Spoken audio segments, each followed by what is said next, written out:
مفتی صاحب علم یہ سیکھا کس سے جائے گا؟ عام لوگ یہ کہتے ہیں کہیں سے بھی مل جائے سیکھ لو، اور اب انٹرنیٹ کا دور ہے، یوٹیوب کا، جب بھی یوٹیوب پہ جائیں کسی کی بھی ویڈیو دیکھیں، یہ دیکھے بغیر کہ یہ مجھے علم، اس کا دیا ہوا علم مجھے کہاں پہنچائے گا۔ بعض اوقات وہی ہوتا ہے کہ کسی ایسے سے علم سیکھا جا رہا ہے کہ وہ اس کے عقیدے ہی حقیقتاً خراب کر رہا ہے۔ تو علم جس سے سیکھنا ہے اس کا بھی کوئی معیار ہے؟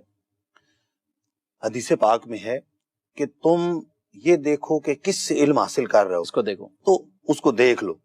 تو ہم نے علم جو حاصل کرنا ہے وہ علماء اہل سنت سے کرنا ہے، ماشاءاللہ، جو عاشقان رسول علماء ہیں انہی سے علم حاصل کرنا ہے۔ یہ نہ ہو کہ بدمزموں سے علم حاصل کریں تو خدا نہ خواستہ کوئی بدمزموں کی بات دل میں گھر کر جائے، بدمزبی کو اپنا لیں، تو پھر یہ تو اپنی آخرت برباد کرنے والی بات۔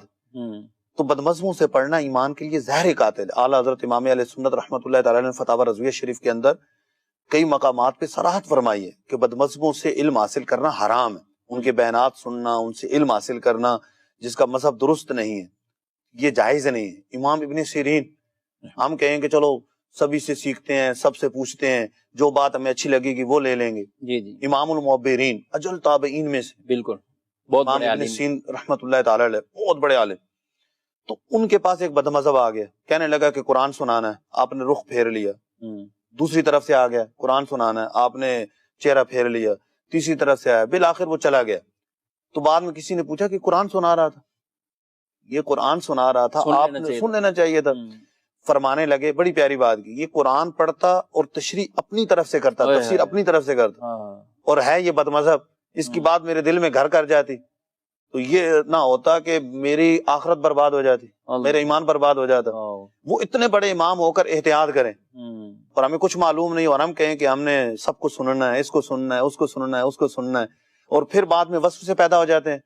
تو پھر یہی لوگ پھر وہ میسج چلا رہے ہوتے ہیں، اچھا یہ کہاں سے ثابت ہے، اچھا یہ کہاں سے ثابت ہے، یہ کہاں سے، پھر جیسے ان کو میسج آتے ہیں تو اب وہ پہلے اس طرح کے بیانات سنتے رہتے ہیں تو اور وسوسے پختہ ہو جاتے ہیں، جی وہ مسائل کے شکار ہوتے ہیں۔ بالکل، اس کا یہی ہے کہ اگر بیان سننا ہے تو صرف عاشق رسول عالم دین، ماشاءاللہ، اگر بیان سننا ہے، اگر مسائل پوچھنے ہیں تو صرف عاشق رسول عالم دین سے، اگر علم سیکھنا ہے تو عاشق رسول عالم دین سے، ماشاءاللہ، تو صرف سنی صحیح العقیدہ عاشق رسول عالم دین ہے، اس سے علم حاصل کرنا ہے۔